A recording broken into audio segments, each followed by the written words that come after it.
Welcome back to another episode of Right Here in Mass. Joining me today is Nate Harding, an estate planning and small business attorney in Mansfield, Massachusetts. After serving in the U.S. Navy, he turned his attention to practicing law and spent the beginning of his legal career as a trial attorney in the IRS's small business unit.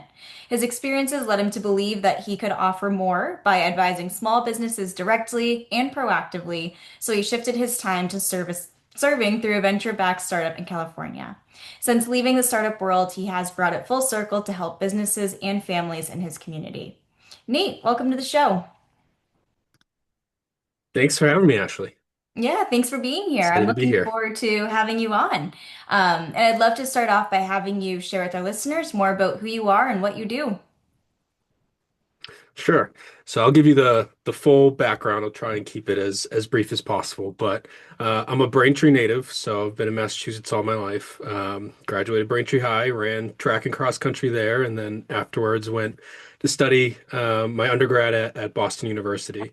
There I did naval ROTC. So the day after I graduated, I commissioned in the United States Navy.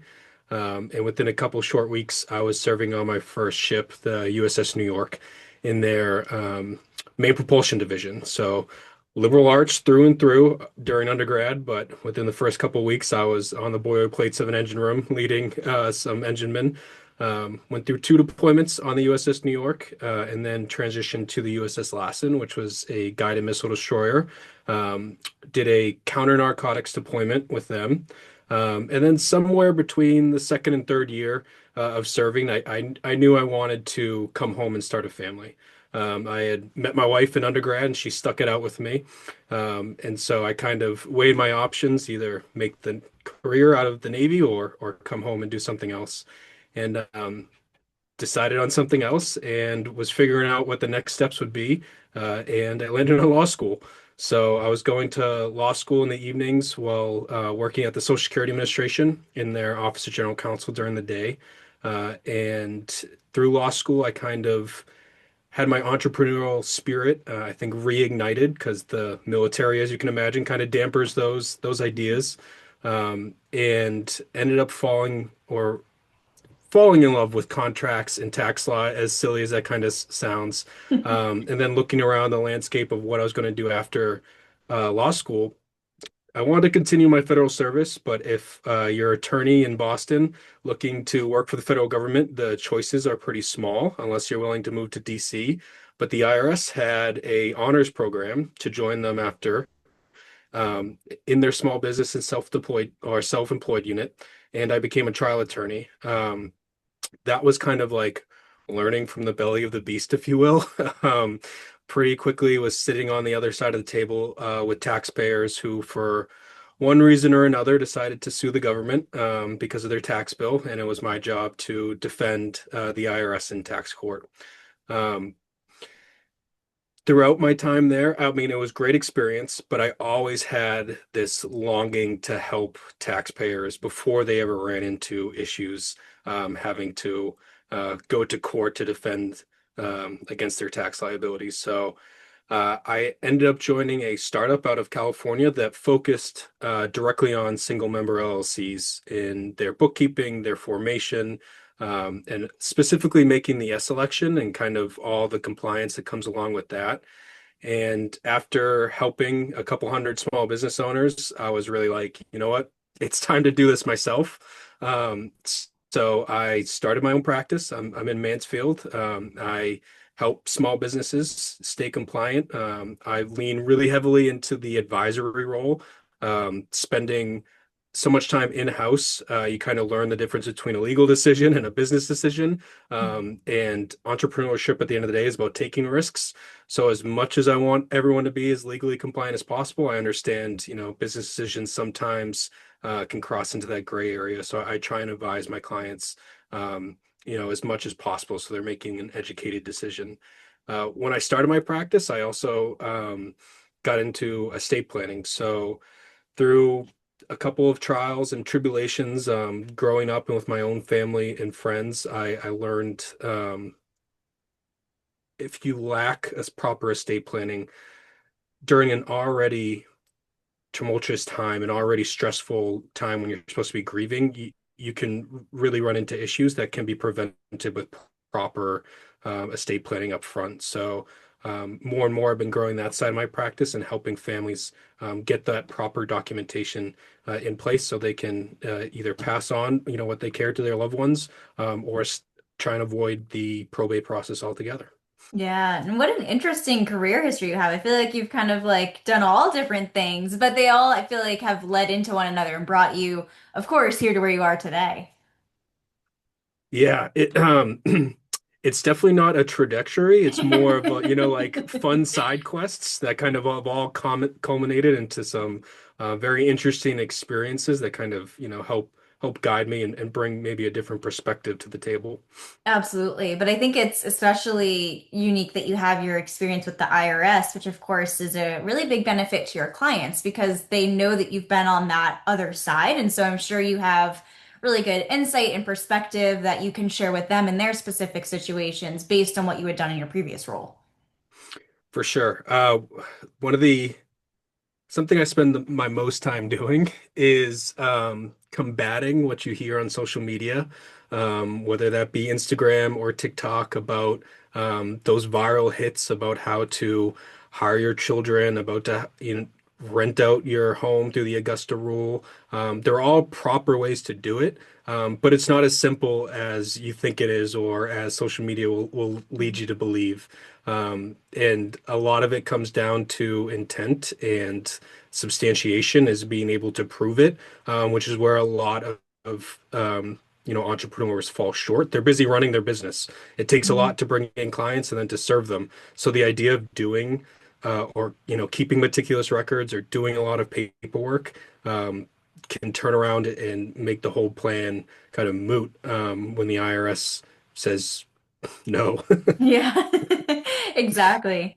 And so when you decided to start your own practice, were you still working for the venture-backed startup in California, or did you like leave there and then immediately start your practice? So I had a couple forays into entrepreneurship. Mhm. So I had done some, I think like most people, like some side projects, some side hustles, had some experience doing that. I also, as a passion project, have been doing a drone business. One of my jobs in when I was active duty was to man the weapon system that shot down the drones. So Yeah. now I was doing like drone photography. So I had some experience actually running a business. And like most startups, it is not a guaranteed thing. There is a funding cycle going on. There is, AI the last 2 years has been just sucking all the funding out of the room. Kind of was reading some writing on the wall and also like having that internal feeling of wanting to help people directly. Mhm. So there was a restructuring that happened over the summer. I was very, blessed and offered a different, position or a different path, an alternative. I decided, you know what, I'm just going to strike it out on my own. So um, got the call on Wednesday, and then by Saturday, I was out starting my own business. Wow, that's amazing. But it sounds like it was kind of like the nudge that you needed. Like having that restructuring happen was kind of like the sign that something you'd been wanting to do of going on your own and helping people. You were like, this is the opportunity Hmm. that I'm given to make that happen. Absolutely. It was definitely the kick out the door. Like it was like the motivating factor that I was just like, okay, if now's the time, this is going to be it. I've always been a person that has, plan A, B, and C. Hmm. And this was always on the back burner. I've looked at my phone and like 3 years ago, there was a note that said like, if fired or ready to quit. And it had like a checklist of like, okay, these are like the 10 things that I need to do it on my own. And I remember looking at that. I'm like, half these are already in place. You know what? Yeah. I'm just going to do it. Yeah. And so now at the time of this recording, you've been in business for I think a few months now. So I'm curious to hear how things have grown, how your firm has shaped since then. Like, would love to kind of hear the journey that you've been on so far. Yep. It's been almost 5 months exactly. It's grown and business has picked up significantly since starting. I took a conservative approach in that I originally started by doing by helping other attorneys, kind of Mhm. ones in my practice area that had, been at it for 4 or 5, maybe even 10 years, and where I could see my firm growing and what they were doing. The only problem with that is as I'm working on their business, I don't get to work on my own. So that was great. You need a paycheck when you're coming in, need to pay the bills. But slowly over these 5 months, I've been transitioning into my own full-time book of business, serving clients directly instead of serving them through another attorney. And the the challenge in any new business, I think, finding people, putting yourself out there. I can be the best at what I do. I'm not saying I am by any means, but if no one knows you do it, right? So I've been every opportunity I get getting out into the community and just meeting with small business owners and meeting with families and through that network of especially like the Chamber of Commerce locally and some networking groups, I've been able to really start to build up the business. Yeah. And I imagine too that those attorneys that you supported, or maybe even other attorneys, like you could be a good referral source for them, where like if they just don't have the bandwidth or maybe just need someone else to help, I mean, you're there for them to pass the client off to. Exactly. There's two kind of avenues of it. There was either like a overflow of work that they couldn't get to that they needed help with, or there's practice areas where like their specific niche is on something else, and I'm Mhm. bringing a different, set of skills with me that I can focus more in on. Um, Especially with the tax background, it with small business, it's kind of the two go hand in hand. But Yeah, if you don't have like specific tax knowledge or you're used to tax court, if you had time at the IRS or a CPA, it's an area of the law that people don't like to um, wade into, unknowingly right. because there are a lot of traps that uh, are ready to nip you in the butt if you're not expecting them. Totally. And so as a small business attorney, what areas do you typically help your clients with, or like what types of things do you specialize in? Yeah. So I like to position myself as helping people that have like surpassed the DIY method because I understand as a business owner, when you're first starting out, capital is tight. Mhm. You bootstrap as much as you can, you DIY, you wear 100 different hats. So I come in a little bit after that, or if someone's bringing in, or starting off with a significant amount of capital or risk, it's good to get advice beforehand. But before they need a full-fledged either someone in-house or what I like to call like a white collar brown shoe firm kind of deal. Um, I I spend a lot of time in education. There is the assumption that if you're a sole proprietor and you file your LLC with the state, and I focus mostly on LLCs in these examples, that you're good, you're protected, your personal liabilities are all set, and it couldn't be further from the truth. Um, if all you do is file that paperwork with the state, especially here in Massachusetts, the Commonwealth, you've wasted $520. You need to take the time to make sure your bookkeeping, your accounting is all set on one end, and then all your corporate compliance is set up on the other end. So it's like it might seem silly having an operating agreement as, a single member LLC if you don't have any employees. It might seem silly to have your annual reports or your contracts reviewed. Um, but if you don't, you have to put yourself in the shoe of the judge if you ever do face a lawsuit or a customer who wants to come after you. And the judge isn't going to look at, oh, they filed their paperwork with the LLC. They're going to go through your books, they're going to go through your minutes, and they're going to see if you respected the corporate form. So, like, my job on the back end is to make sure all that stuff is documented properly, to make sure you're adequately protected, and then to review maybe some of those agreements you already have in place, whether that is with current clients, or it could be with the bank, it could be with a loan. Uh, your credit card as a new business owner probably has a personal guarantee attached to it, so there's no real avoiding that. But there's certain things like leases that could be negotiated to make sure like the entity itself is properly set up and is operating in a way that actually protects your personal assets. Yeah, and I'm glad that you brought that up because, like you said, not a lot of small business owners will know that there's more that they need to do besides that 520 filing fee or whatever it is a year. And so you brought up a good reminder about having an operating agreement, even if you are just a single member LLC. And so, what would you say a business owner should think about if they are a single member LLC but don't have an operating agreement and haven't for a few years? Like, I guess it's just kind of like sharing the steps for getting started with putting that in place. Yeah. I'm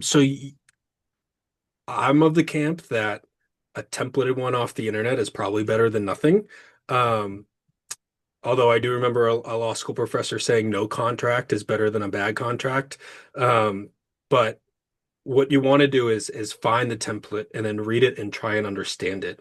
Hmm. If there's something in there you don't understand, either take it out. At the end of the day, this is an internal document between you and no one else unless it ever sees the light of day. So in those that early stages, find one, read it, try and understand it. I mean, with the internet nowadays, you can if you're a small business owner, you know you're motivated. You can probably learn just about anything. So if there's something in there that's confusing you, like indemnity or limitation of liability, look it up, try and understand it, but at least start to get that template together. What you don't want to do is, even though you're signing it and it's going to be stuck in a desk drawer somewhere and just building cobwebs, don't sign it if you don't understand it. Reach out and ask someone, maybe another business owner who's been around the block a little bit longer, to just to make sure you have something in place that lays out your rights as the owner, that protects you with indemnification, that gives you an exit strategy or plan.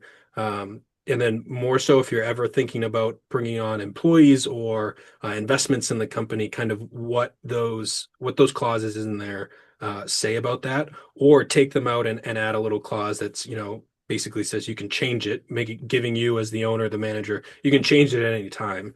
Um, just to kind of make sure you have at least a base to work off of as you grow.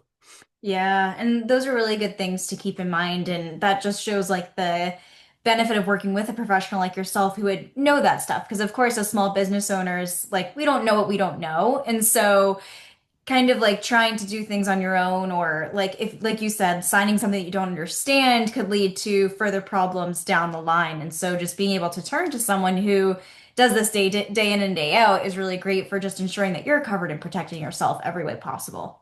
Exactly. Yeah. And so I know that the second half of your law firm involves estate planning. And so, of course, we all know that's like the general parts of like having a will or an estate plan. But of course, there is that crossover between estate planning and being a small business owner. And so I'd love to hear your perspective on why it's important for business owners to be thinking about that part as they go throughout their lives. Yeah. I'll start with the practical implications. Um, when I talk to my estate planning clients, I talk about the three Ds, which is never comfortable: death, divorce, and disability. But what happens to you as a business owner if you get hit by a bus? It's Yeah. just the easiest way to put it. Um, what happens to the money that's sitting in the business bank account, or the contracts or the outstanding vendors? Who has access to it? So besides you, before you ever even need to go draft a document or go speak to an attorney, it's a good idea to have that mental map. You know which accounts, where to log into, which email, how to get into Salesforce or HubSpot. Like that's all in your brain. Document that somewhere. And keep it somewhere safe. Obviously, you don't want, you don't want to get it stolen, but having an idea of, okay, my business bank account is with Bank of America. The password to get into it is saved here in this password locker, so that especially as a single member, when you're the only person running the business, if a spouse or a loved one needs to access those because you are disabled or unfortunately have passed, they have a groundwork that they can start to piece it together. Because the last thing you want to do is have 4 or 5 months of potential income sitting in the business bank account, and your loved one or your spouse has no way to access that. Mhm. Also, giving them the keys to the email to let everyone know, either we can't fulfill whatever contracts are in place, or we're closing down the business, so that there's some practical steps that can be taken to wind down the business. Um, on the legal side, you're going to want to start to think, is the business something that is going to pass with you, or is it something that can be left as a legacy behind? Whether that's children or a partner that's going to take over the business. And if they are, how does your estate are how are they able to benefit from that business? Hmm. So making sure that if there's shareholder agreements, if it's a partnership, how does that money actually get transitioned over to the estate so that your beneficiaries actually see the benefit of it, and a partner just doesn't get, an unfortunate windfall because you are no longer in the picture. Yeah, yeah. And like you said, I mean, it's uncomfortable having those conversations or thinking about it because you don't want to think of the worst, but also like you just don't know what could happen. So being able to prepare and almost expect the worst one day will just set you up, or whoever would become responsible for managing your business, whatnot after that, I think will just make things a smoother transition overall. And that way you're not scrambling or the other person isn't scrambling should something happen. A lot of what I'll talk about too is insurance, both on the business side and on the estate planning side. There are a lot of great plans out there like that can protect you as the business owner from liability, but also in the event of disability or lost income, that can then help fund the business for 3 months, 6 months, a year, whatever it is, to give your spouse or your partner, whoever's taking over the business, that kind of runway to be able to continue operations.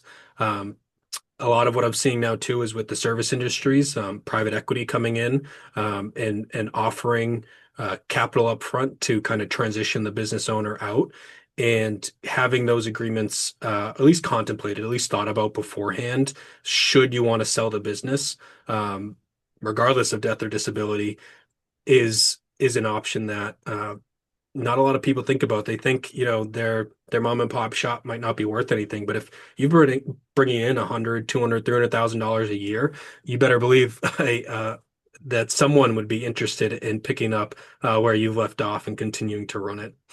Yeah, yeah, because I mean, insurance, that's like another thing. And I'm glad that you brought that up too, because I feel like, again, with so many different things business owners need to think about, it's like they almost don't know what exactly is the most important things to have. But like you said, insurance, just protecting yourself and anyone who may be picking up and taking over the business, I think is a really important thing that people should really be putting a lot of emphasis into.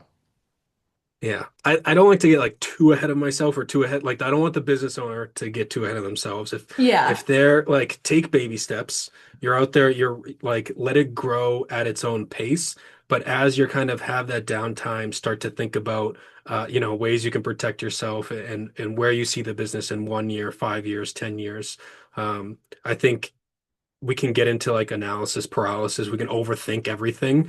And if that's preventing you from moving forward, then forget about it for a while and and come back to it. It'll be there when you need it. But Yeah, analysis paralysis. I mean, I think another thing that business owners just when they go into business think about, right, is like what are the things they need to focus on with when it comes to taxes or even succession planning or exit strategy. And so that makes me think about too, like what's the biggest mistake that you see business owners make when it comes to anything from like the law perspective or even just generally, since you are an advisor as well, that you could talk about. Mhm. Oh, the biggest mistake. Um, Maybe not biggest, but most common is probably mixing personal and business expenses. Both from a tax perspective and a legal perspective, it kind of makes everything go out the window.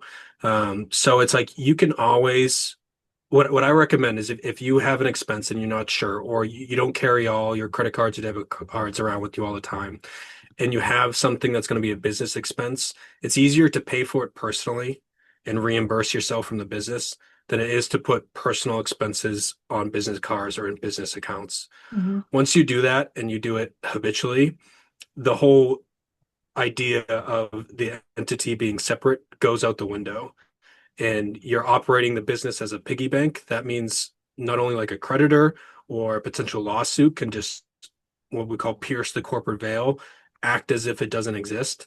But also from a tax perspective, if you have lots of personal expenses on there, it's not only a mess to clean up, but it also starts to raise red flags at the IRS when they see certain numbers um, that are higher than other businesses in your industry because you're putting a lot of personal expenses in there to reduce your tax liability. So it's probably the most common, if not the biggest, for small business owners when they're first getting started to not really have that demarcation between business and personal.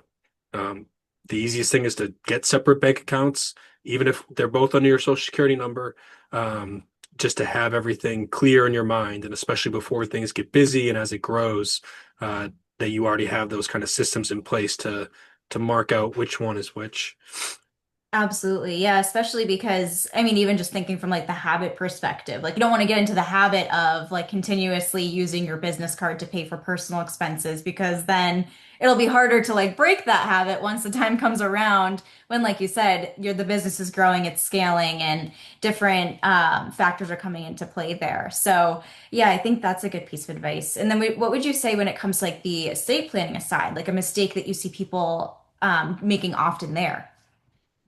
Not having one. Yeah. Um, it's so easy to put off. And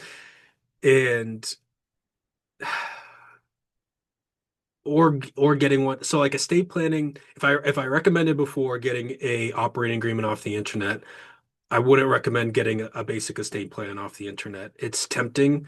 200, $300. Like it's that is one of the instances where it's no contract is better than a bad contract, because there are clauses in there that it's a whole different vocabulary language, that you may not understand no matter how much you try. And so you don't know if you're accidentally disinheriting a child, or if you're just spending the money for a basic will and not understanding that it doesn't help in the off chance of incapacity. So that chance that you are injured or sick for, a year, a will doesn't do anything until you pass. So having Right. at least like a healthcare proxy and a power of attorney in place, so that someone can step in your shoes and help out.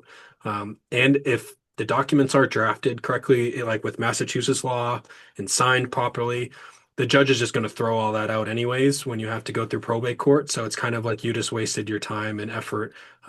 Maybe it gave you a false sense of hope, but um, I mean, you're past, so you're just leaving that with your loved ones, which no one wants to do. But I would say the biggest mistake is probably not having one at all. And then, I mean, don't be afraid to reach out. There's so many good attorneys that offer free consultations that will give Mhm. you. They can't give you legal advice for free, but they can, put you in the right direction and answer your questions. Estate planning can have this. Um, a stereotype that I'm trying to put away is like it's expensive. It's only for the rich. I don't have any assets. I think fundamentally everyone needs, those at least a basic will and healthcare proxy and power of attorney. Because if you don't have one, you're unfortunately going to probate court, and you may or may not, depending on the size of your estate, have to hire a probate attorney anyways. Mhm. So at least, try and get those documents in place. And it might you just have to look at it as an investment. A couple $1,000s up front to get all those in place is going to save you, five, 10, $15,000 of your family's money from the estate if they ever have to actually go through probate court to get it all sorted out. Absolutely. Yeah. And I'm curious to hear from, as you plan things moving forward in your own practice, where you see it growing in the next year and beyond. Um, so as I grow in my practice, I'm willing to take on more complicated and more kind of seasoned businesses and families. So I am right now perfectly positioned to help with low overhead and I think reasonable rates, the small, underdog, if you will, help them get to where they need to be. And then as they grow, my practice can mature with them. Hmm. So it's going to be taking on or staying with these clients that are having exceptional growth that are going to need more complicated or more intensive resources. So instead of just a one-off engagement to get everything set up, it's going to be more of a partnership. Um, we call it in like the small business world, like an outside general counsel where they have more proactive advice. It's that phone call they can pick up, get me anytime, as opposed to a one-off engagement. And then with estate planning, um, I think it's just going to be about growing the clients in the community. Being able to reach more and more people that are looking for help or maybe haven't considered it. Right now, the I feel like there's a lot of younger families out there who um, either haven't thought about it or are kind of starting to go through it with their parents, and are starting to realize that they should probably have a plan in place too. So it's been great to help um, a little bit of the more mature generation with their plans to make sure that they're all reviewed and set up. But I really want to focus on those younger families that maybe this is uh, their first child or their first home, and Yeah. they need the opportunity to get those plans in place as well. Yeah, and that's exciting to think about all the things that are to come for you. I mean, like I said, only being 5 months in business now, it's great to see how you've grown, and of course, so much more to come throughout the next year. Yeah, it's, I mean, I felt this in the startup world, not so much in government, but it was like 1 week felt like a month felt like a year, a day could go by, and it's a weird time warp. Um, Running my own now, 5 months, it's felt like 3 years. I might have lost some more hair in the last 5 months, I'm not sure.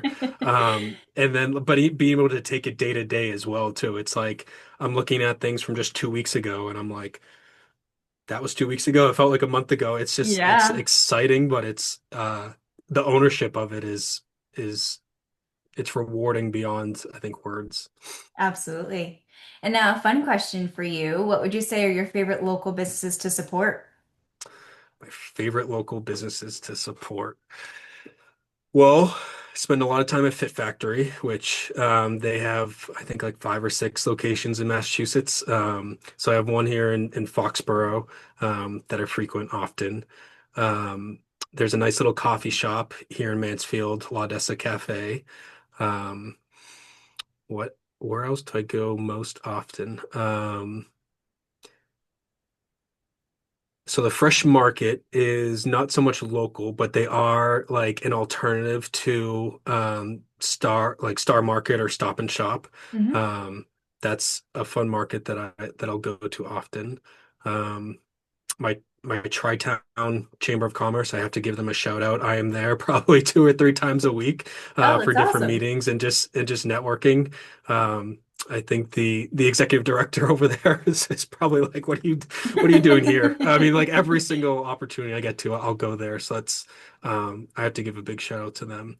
Um, yeah, those are probably my top choices that I at least frequent most often. Yeah, that's amazing.